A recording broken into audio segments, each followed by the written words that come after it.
तो आदाब, नमस्कार, गुड इवनिंग, सत श्री अकाल। एक बार फिर आप तमाम लोगों का स्वागत है क्राइम तक की कहानी के इस एपिसोड में। उम्मीद है पूरी फैमिली अच्छी होगी, अपना ख्याल रख रही होगी।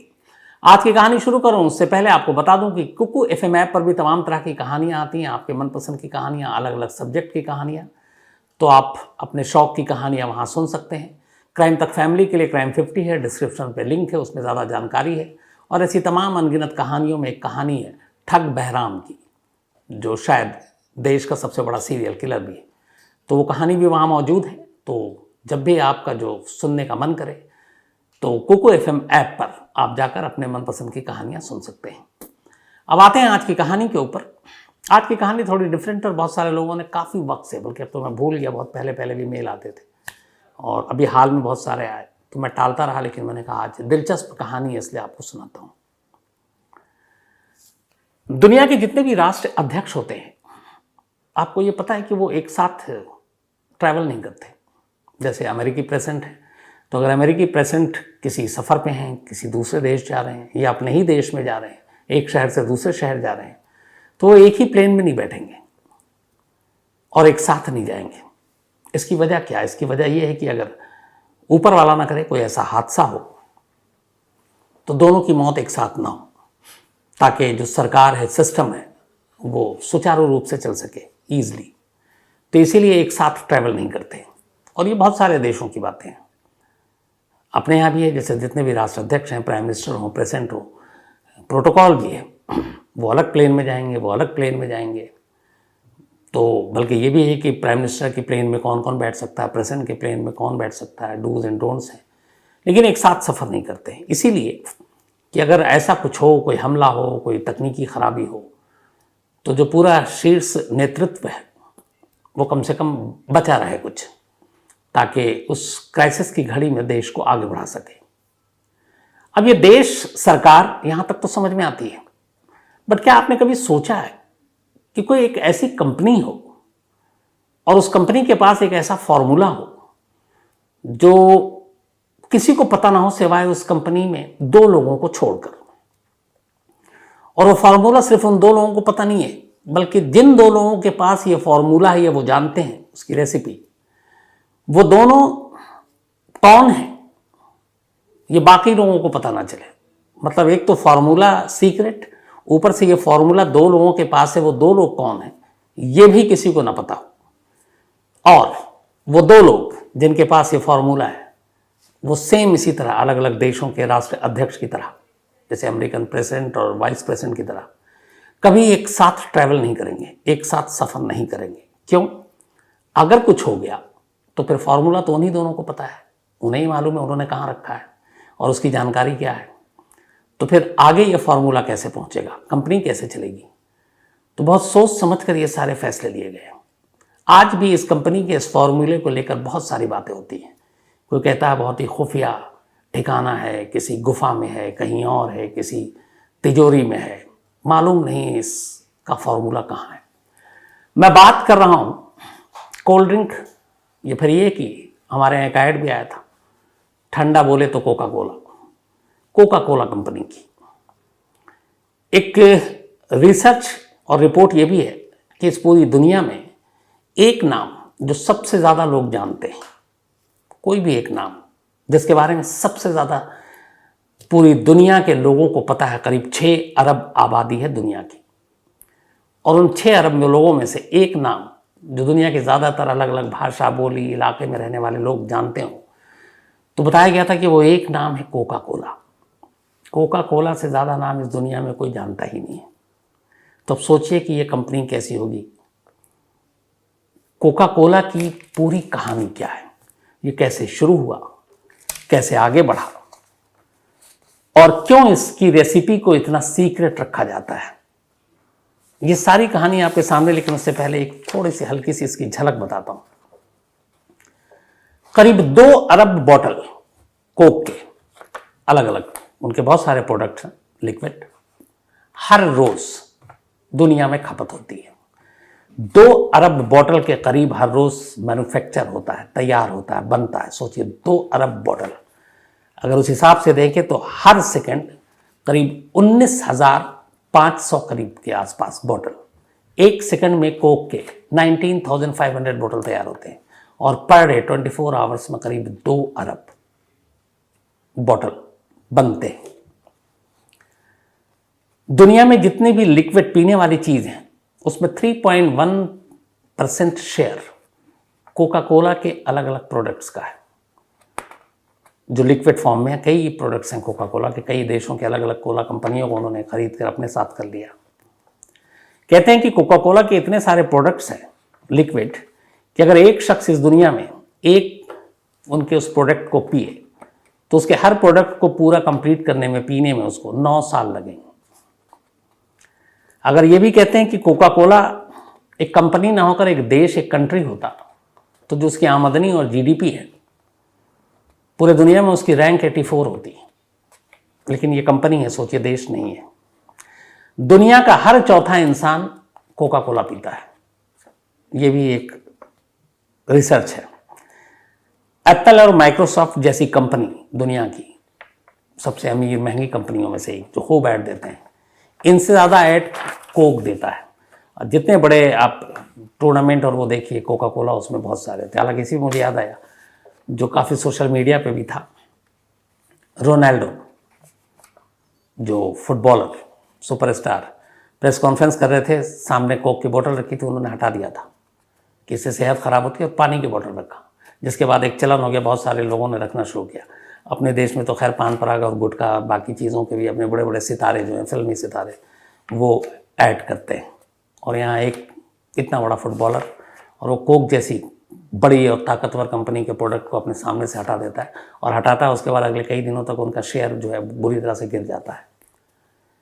कहते हैं कि इसी कोका कोला की वजह से एल्युमिनियम की डूबती हुई पूरी जो इंडस्ट्री थी वो वापस जिंदा हो गई। अब कहेंगे कोक का एल्युमिनियम से क्या लेना देना, तो उसकी वजह ये है कि कोक ने पहले अपने बॉटल, कोक का अपना एक बॉटल है, बाद में वो केन लेकर आए थे और केन एल्युमिनियम की है, और उसके बाद अब जिसके 2 अरब प्रोडक्ट हर दिन है, तो एल्युमिनियम की इंडस्ट्री वापस फिर से जम गई। तो ये तो कुछ खासियत है। लेकिन अब सवाल ये है कि आखिर ये कोका कोला की शुरुआत हुई कैसे। ये इत्तेफाक से शुरू हुई और एक अमेरिका के घायल फौजी ने सबसे पहली बार कोका कोला की एक तरह से उसका ख्याल आया और उसने इसकी बुनियाद रखी। कहानी बड़ी दिलचस्प है। अमेरिका में 1865 के आसपास सिविल वॉर चल रहा था। अमेरिका अपने ही अंदर गृह युद्ध में अपने ही लोगों से लड़ रहा था 1865 में, और तब वहाँ पे उनका एक फौजी था, लेफ्टिनेंट कर्नल, जिसका नाम था, इस लेफ्टिनेंट कर्नल का, जो एक जंग में उसी सिविल वॉर के अंदर अलग अलग लड़ाई हो रही थी, तो उसमें ये घायल हो गया था। जॉन पेम्बरटन एक लेफ्टिनेंट कर्नल अमेरिकी आर्मी का, सिविल वॉर के दौरान लोगों को कंट्रोल करने में वो जख्मी हो गया। जख्मी के बाद उसका ऑपरेशन हुआ, लेकिन दर्द गया नहीं, उसे बड़ी तकलीफ होती। अब उस तकलीफ से निजात पाने के लिए एक तो उसे आर्मी छोड़ना पड़ा, उसने ड्रग्स का सहारा लेना शुरू किया। ड्रग्स का वो ड्रग्स लेता तो उसे लगता कि अब दर्द कम हो रहा है ड्रग्स के नशे की वजह से। अब धीरे धीरे ड्रग्स ने उसके दर्द को कम करने का उसको एहसास दिलाया, लेकिन अब उस चक्कर में उसने इतने ड्रग्स लेने शुरू किए कि अब ड्रग्स का भी असर नहीं हो रहा था। तो उसने सोचा कि अब क्या ऐसी चीज़ निकालूं जिससे कि वापस मुझे पेन ना हो, तकलीफ ना हो, दर्द ना हो। अच्छा, ये बंदा पहले एक फार्मेसी में काम करता था, वहाँ एक रिसर्चर था अमेरिकी आर्मी ज्वाइन करने से पहले, पेम्बरटन। तो ड्रग्स का असर धीरे धीरे, क्योंकि कोई भी चीज़ आप ज़्यादा लेते हैं उसका असर कम हो जाता है, उसने ड्रग्स इतने लिए अपने दर्द को दूर करने के लिए कि अब ड्रग्स ही बेकार होने लगा। तो उसने कहा कुछ नया ईजाद करते हैं। चूँकि वो एक फार्मेसी में काम कर चुका था, रिसर्चर था, अब उसने नया प्रोडक्ट बनाने की सोची, कुछ ऐसी चीज़ जिसको पीने से, खाने से दर्द का एहसास ना हो।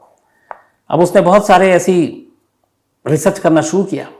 इसी दौरान में उसको एक साथी और मिला जिसका नाम था फ्रैंक रॉबिन्सन, और इन दोनों ने मिलकर अब एक केमिकल कंपनी शुरू की अपनी, चूँकि वो फार्मेसी का एक्सपर्ट भी था। और यहाँ पे उसने अलग अलग तरह के तमाम लिक्विड और ये वो सारी चीज़ों पर रिसर्च बनाना शुरू किया। टेस्ट करता फेंकता गया। आखिरकार मई 1886 में इन दोनों ने मिलकर एक तरल पदार्थ बनाया, एक लिक्विड बनाया, और इसमें इन्होंने सोडा मिलाकर, बाकी उन्होंने जो अपना केमिकल और बाकी चीज़ें डाली, सोडा मिलाया और लोगों को टेस्ट करने के लिए दिया, खुद भी लिया। अब लोगों ने टेस्ट किया तो उन्हें अच्छा लगा, उन्होंने कहा कि चलो ये तो ड्रिंक पसंद आ गई। अब ये शुरुआत थी।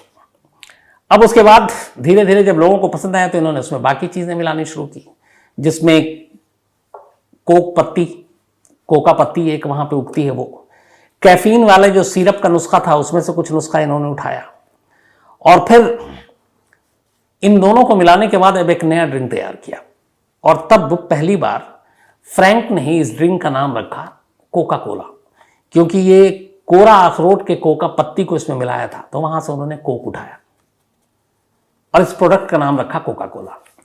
अब इन्होंने कोका कोला तो बना लिया, इसके बाद लोगों को कहा कि भाई आप खरीदो। जो शुरुआती इन्होंने ली कि तब ये ग्लास में बेचते थे खुद ही, बॉटल प्लांट तो था नहीं, खुद ही बनाते थे बाल्टी या किसी चीज में और बेचते थे। तो 5 सेंट एक ग्लास के चार्ज करते थे उस जमाने में, और लोगों ने लिया। फिर 8 मई 1886 को पहली बार अमेरिका में एक जैकब फार्मेसी इन्होंने जो खोला, उसकी दुकान पर कोका कोला को बेचा गया। 8 मई 1886 को फर्स्ट टाइम यहां से कोका कोला का जन्म हुआ। लेकिन जन्म तो हो गया, पर कोका कोला अभी वैसे मशहूर और वैसे कोई था नहीं, क्योंकि ये ग्लास के हिसाब से बेच रहे थे, नया नया टेस्ट था, कुछ लोगों को पसंद आए, कुछ को नहीं आए, और इनके अच्छे खासे केमिकल बाकी चीज़ों में खर्च हो रहा था। तो पहले साल इनके सिर्फ पर डे करीब 9-10 गिलास बिकती थी, हर दिन 9 से 10 गिलास बस। तो अब 9 से 10 गिलास 5 सेंट के हिसाब से जोड़ लीजिए आप, करीब बहुत ही कम। और जबकि पहले साल फिर भी इतना बेचने के बाद इन्होंने पूरे 365 दिन में अराउंड $50 का प्रॉफिट कमाया, $50 पहले साल में 1886 में। लेकिन ये बड़ी रफ्तार स्लो थी, सुस्त थी, इन्हें लगा कि ये ऐसे कब तक चलेगा। अब इसके बाद 1887 आ गया। 1887 में अब ये जो फार्मूला बनाया था कायदे से पेम्बरटन और उसके साथी फ्रैंक ने, उन्हें लगा कि बड़ी मेहनत भी है, बिक्री भी नहीं है, इतने पैसे भी नहीं है कि इसका वो प्रमोट करें, इसको ऐड वैड दें, ये सोचा भी नहीं था। तो 1887 आ गया, 1 साल पूरे हो गए इन लोगों को अपना कोका कोला छोटी छोटी दुकान पे ग्लास में बेचते हुए। लेकिन फिर ये फार्मूला इन्होंने अपने पास रखा नहीं, उनको लगा कि इतना हमारे पास ना फंड है ना पैसे हैं कि हम इसको बड़े पैमाने पे कर सकें। तो आखिरकार अटलांटा के एक बिजनेसमैन ने 1887 में सिर्फ $2300 $2300 देकर यह फार्मूला इन दोनों से खरीद लिया। कोरा पत्ती, उसके अंदर कुछ और जो मिलाते थे, केमिकल मिलाते थे। तो इस अटलांटा के बिजनेसमैन ने, जिनका नाम था ग्रिक्स कैंडलर, उन्होंने पेम्बरटन और फ्रैंक से कहा कि तुम हमें दे दो, अब हम करेंगे, और सिर्फ $2300 $2300 में अब अटलांटा के इस बिजनेसमैन ने इसको अपना खरीद लिया। खरीदने के बाद अब उसने बड़ा तरीका अपनाया, वही जो अंग्रेजों ने हमारे देश में किया था। जब अंग्रेज यहाँ आए थे हमारे पास, पहले हम लोग चाय नहीं पीते थे, चाय के आदी नहीं थे। अब अंग्रेज चाय लेकर आए, बट उन्होंने लगा कि कौन पिएगा, खरीदेगा, महंगा है, तो उन्होंने पहले लत लगवाई। हर बड़े शहरों में, गांव कस्बों में, चौराहों पर बड़े बड़े बर्तन में वो चाय बना के रखते और लोगों को मुफ्त पिलाते थे कि आओ चाय पियो। लोग चाय पीने लगे, धीरे धीरे उनको चाय की आदत होने लगी। जब आदी हो गए तो फिर अंग्रेज़ ने वही अपनी चाल चली, उन्होंने कहा अब मुफ्त में नहीं देंगे, अब तो पैसे दो और चाय पियो। तो अब आदी हो चुके थे लोग, तो उन्होंने कहा चलो भैया पैसे दे के ही पिएंगे। तो अटलांटा के इस बिजनेसमैन ने सेम फार्मूला अपनाया। उसने ये फार्मूला खरीदा कोक का, उसने इस कोक को बनाने के लिए सब कुछ तैयार हो गया, लेकिन उसने कहा कि इसकी मार्केटिंग बहुत ज़रूरी है। मार्केटिंग के लिए और लोगों को लत लगाने के लिए पहले उसने कहा कि मुझे नुकसान उठाना पड़ेगा तो उठाऊंगा। इसके बाद इसने फ्री कोक के ड्रिंक्स के कूपन बांटने शुरू कर दिए लोगों में कि आओ ये कूपन दिखाओ और कोक फ्री पियो। अब लोगों ने धीरे धीरे पिया, उनको उसका टेस्ट, स्वाद अच्छा लगने लगा। जब अच्छा लगने लगा तो धीरे धीरे मशहूर होता गया। फ्री की चीज़ किसको पसंद नहीं है। तो भाई ने खूब डॉलर लगाए इसमें, कूपन बांटे, फ्री सबको पिलाया। अब उसके बाद यहाँ से कोक मशहूर होना शुरू हुआ कि एक अलग कोल्ड ड्रिंक आई है, उसका टेस्ट बहुत अच्छा है। इसके चलते चलते इसके बाद अगले मतलब 87 की बात है, 90 सिर्फ 3 साल में अटलांटा के इस बिजनेसमैन ने कोक की लत लगा दी अमेरिका को, दूसरे शहरों तक पहुंच कर। 1890 आते आते अमेरिका के लोग जान चुके थे कि कोका कोला नाम का एक कोल्ड ड्रिंक है और उसका टेस्ट बिल्कुल डिफरेंट है। तो वो पीने लगे। बल्कि उस ज़माने में ये भी था कि बहुत सारे लोग कोल्ड ड्रिंक या कोका कोला सिर्फ इसलिए पीते थे, उन्हें लगता था कि इसके पीते ही सर का दर्द गायब हो जाता था, थकान दूर हो जाती है। तो कई लोगों को लगता था ये कोक मेडिसिन के तौर पे काम कर रहा है, उनके जहन में ये बात थी। और इसलिए जब भी उन्हें सर दर्द होता, थकान होती, वो एक बोतल खरीदते और कोक पीना शुरू कर देते। यहीं से रफ्तार पकड़ी कोक ने। इसके बाद बहुत सारे फिर अलग अलग लोग आते गए और कोक ने अपनी कंपनियां शुरू की। फिर अमेरिका से बाहर निकला, अमेरिका के बाहर उन्होंने बेचना शुरू कर दिया और ये सिलसिला चलता रहा। इसमें एक दिलचस्प कहानी ये थी कि 1919 में 1919 में कोक को लॉन्च हुए हुए करीब अब 30 साल हो चुके थे, मतलब पॉपुलर हुए हुए। एक दूसरी कंपनी जिसके ऑनर थे अर्नेस्ट वुडरफ, तो इस कोक की कंपनी को खरीदने का फैसला किया अटलांटिस के उस बिजनेसमैन से। अब इसके लिए लेकिन उन्होंने पैसे चाहिए थे। उन्होंने बैंक में लोन के लिए अप्लाई किया कि मैं कोक कंपनी खरीद रहा हूं। तो बैंक वालों ने कहा कुछ गिरवी रखी। तो उन्होंने कहा कि गिरवी रखने के लिए तो कुछ है नहीं। इन्होंने क्या किया कि ठीक है, वो जो कोक की रेसिपी है, सीक्रेट रेसिपी जिससे बनता, उसकी एक ही कॉपी थी उस वक्त। उन्होंने कहा कि हम ये रेसिपी गिरवी रख रहे हैं, और बैंक मान गया और उस रेसिपी को गिरवी रखा और लोन दिया। 1925 में 19 में ये लिया था। 6 साल के बाद उन्होंने उस रेसिपी की गिरवी को वापस छुड़वा लिया क्योंकि पैसे इतने कमा रहे थे। उसके बाद फिर ये रेसिपी कहीं रखी नहीं गई। आखिरी खबर यह है कि 2011 में, अभी 11 साल पहले, इस कोक की रेसिपी को एक बहुत ही सिक्योर तिजोरी में रखा गया।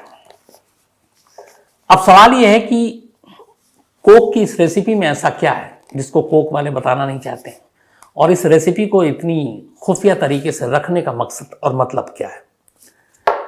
तो यहां जो मैंने आपको शुरू में बताया, इस कोक की पूरी रेसिपी में कुछ चीजें हैं, जैसे इसमें जो चीजें मिलाई जाती हैं।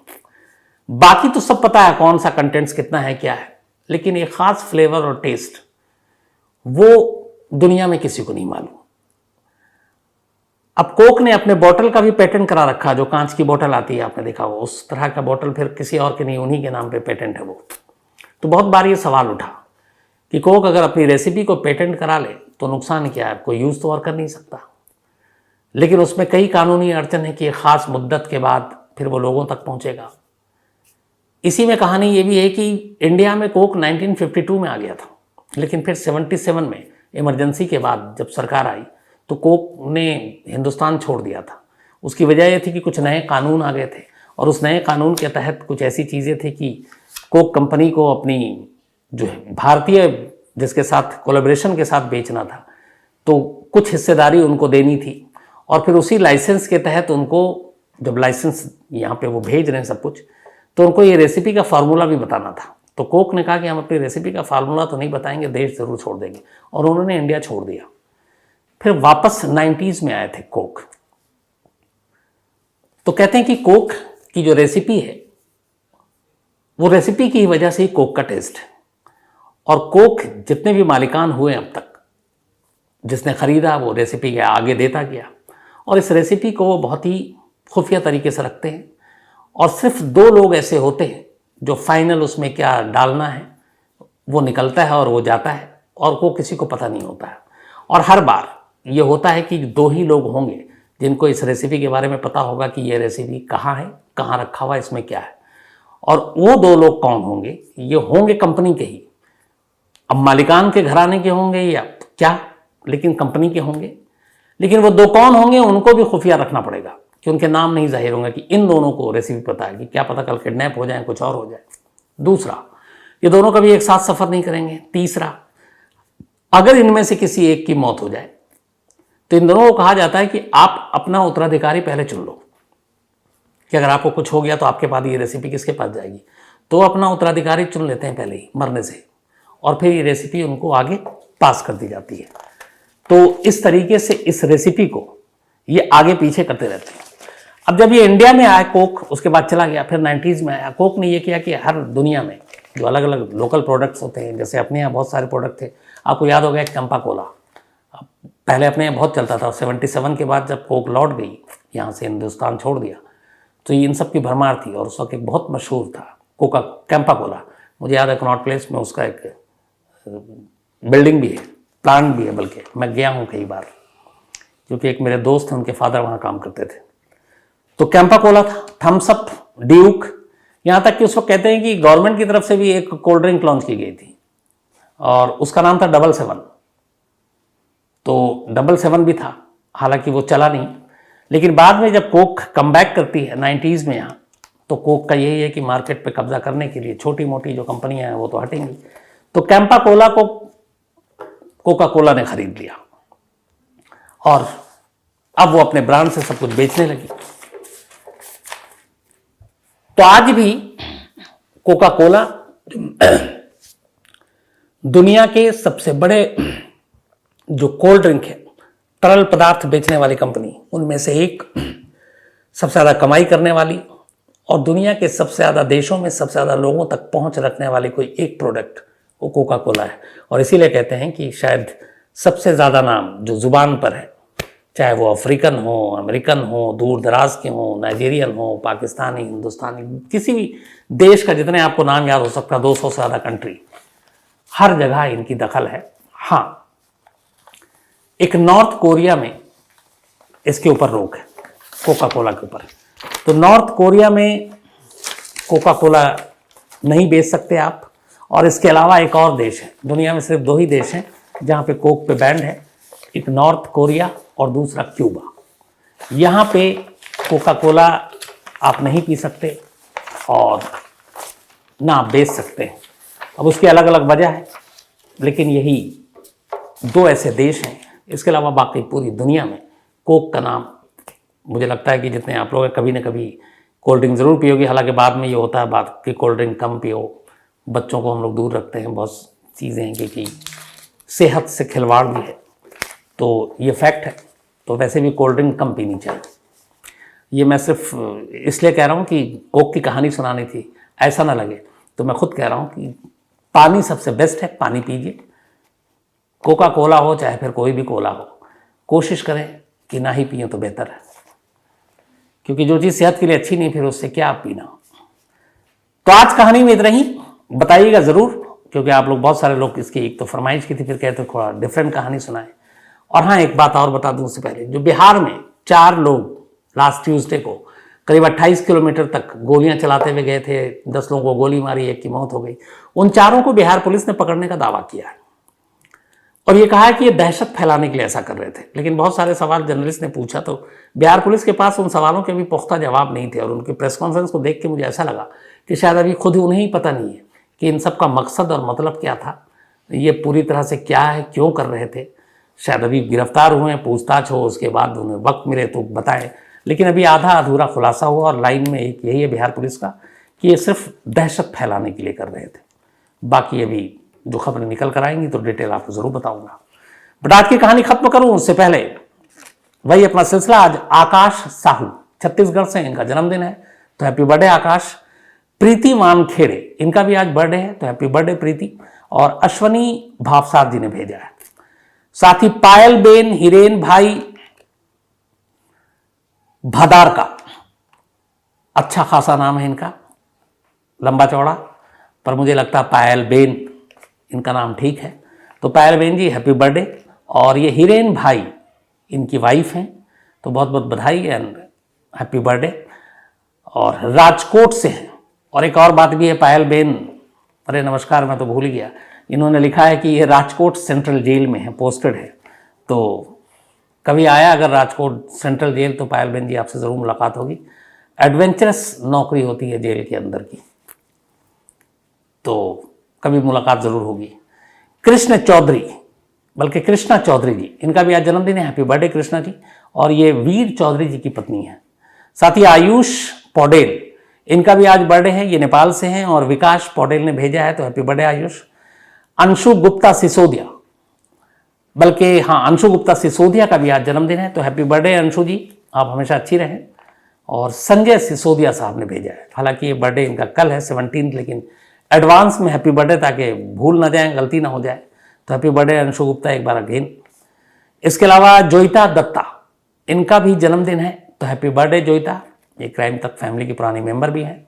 और अभिजीत भौमिक ने भेजा है, उनकी वाइफ है ये, और साथ ही अनुभव और मृन्मयी, ये उनके बेटे और बेटी हैं। तो हैप्पी बर्थडे। इसके अलावा शिवाजी निम्बालकर, इनका भी आज जन्मदिन है, हैप्पी बर्थडे शिवाजी। शिव कुमार भारद्वाज का भी जन्मदिन है, लेकिन कल था तो बिलेटेड हैप्पी बर्थडे शिव। और मुकेश त्यागी ने भेजा है, साथ ही सूरज सिंह राजपूत, इनका भी जन्मदिन है, तो हैप्पी बर्थडे सूरज। और सिद्धांत त्यागी ने भेजा है। रोशन झा, इनका भी आज बर्थडे है, तो हैप्पी बर्थडे रोशन। साथ ही डरबी श्रद्धा, इनका भी बर्थडे है, तो हैप्पी बर्थडे डरबी। और संतोष डरबी ने भेजा है। इसके अलावा जिया चोख, इन्होंने लिखा अभी 12 का एग्जाम दिया है, पर डे 10-12 कहानियां सुन लेती हैं। पता नहीं जिया, अभी तुमको पढ़ाई पे ध्यान देना चाहिए, इतना वक्त तुम अगर 10-12 कहानियां सुनोगे तो फिर बाकी क्या करोगे। और इनका एक सवाल है, मकतूल क्या है। तो मकतूल ये उर्दू का एक शब्द है। मकतूल मतलब जिसका कत्ल हुआ है, जैसे कातिल जिसने कत्ल किया, मकतूल जो मरा, जिसका कत्ल हुआ वो मकतूल। इन्होंने कहा रॉ CIA मोसाद स्पाई की कहानियां सुनाए, तो जल्दी सुनाऊंगा जिया। खुश रहो, अच्छी रहो। इसके अलावा रुपेश नायक हैं, एक स्टोरी की फरमाइश की है। परावी पाटिल, इन्होंने लिखा कि आप क्राइम की खबरें करते रहते हैं सब कुछ, फिर भी इतना कूल हैं, और मैं तो क्राइम रिपोर्टिंग या करती नहीं, पर मुझे बहुत गुस्सा आता है। तो परावी, गुस्सा से कभी कुछ होता नहीं है, अपना ही नुकसान होता है। तो कूल रहो, कूल रहना बड़ा आसान काम है। गुस्सा आए, पुराना फार्मूला, 1 से 10 तक की गिनती कर लो, न जाए तो फिर 10 की गिनती को आगे बढ़ाओ, 20 तक करो, फिर 30 तक करो, कम हो जाएगा। सावन, ये गुजरात से है, थैंक यू सो मच। अच्छा, इन्होंने वो देखा अभी इंडियन प्रेडेटर, इन्होंने कहा कि मेरा, उन्होंने नाम देखा, हाँ मैं उसमें क्राइम कंसल्टेंट हूँ, और एक चेहरा भी बीच में देखा था। नेक्स्ट नवंबर में एक सीरीज आएगा, उससे पहले मैं आपको जरूर बताऊंगा प्राइम वीडियो पे, पूरी डिटेल आने से पहले। इसके अलावा सावन, ये पडवी सावन जी थे। Mashook Alam, thank you so much, Prayagraj से हैं ये, आपके मेल के लिए और एक कहानी की फरमाइश की है। इसके अलावा फैसल, ये बोस्टन से हैं, thank you so much Faisal, और इन्होंने जो आपने सजेशन दी है उस पर अमल करेंगे, और साथ ही इन्होंने 2 स्टोरी की फरमाइश भी की है। जरीन खान, आपने जिस स्टोरी की फरमाइश की ऑलरेडी मैं सुना चुका हूँ, इसी कहानी की लिस्ट में आपको मिल जाएगी। इसके अलावा लोपा मुद्रा, थैंक यू सो मच लोपा। अभय वर्धान, और इसके अलावा अभय वर्धान और कुमार गौरव, इन दोनों ने, और भी कई लोगों ने सवाल पूछा कि कल की सिंगापुर वाली कहानी में क्या पड़ोसियों से पूछताछ नहीं की थी पुलिस ने कि इन सबको खाना परोसा गया था।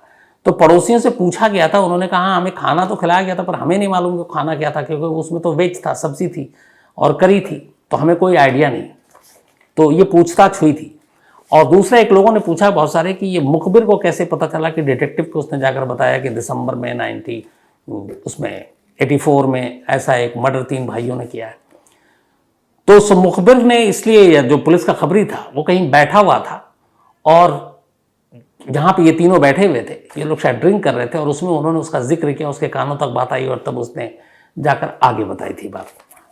अक्सर जो कातिल या क्रिमिनल होते हैं वो हल्के फुल्के माहौल में या नशे में कई बार उगल देते हैं बहुत कुछ।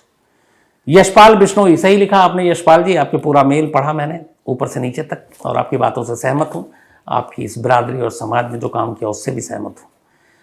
तपन मजुमदार वेस्ट बंगाल की कोई कहानी सुनना चाहते हैं। इसके अलावा रोशन राज भी एक कहानी सुनना चाहते हैं। सिद्धार्थ चक्रवर्ती, थैंक यू सो मच आपके मेल के लिए। शाहनवाज आलम एक कहानी की फरमाइश की इन्होंने। गणेश यादव हैं। इसके अलावा जुबैर सुहेल हैं, बल्कि जुबैर शेख हैं। और सलमान खान हिरन शिकार केस की कहानी सुनना चाहते हैं, वो ऑलरेडी मैं सुना चुका हूँ। तो आज कहानी में इतना ही है। अब आपसे मुलाकात होगी कल रात 9 बजे किसी नई कहानी के साथ। तब तक अपना ख्याल रखिएगा। Thank you very much.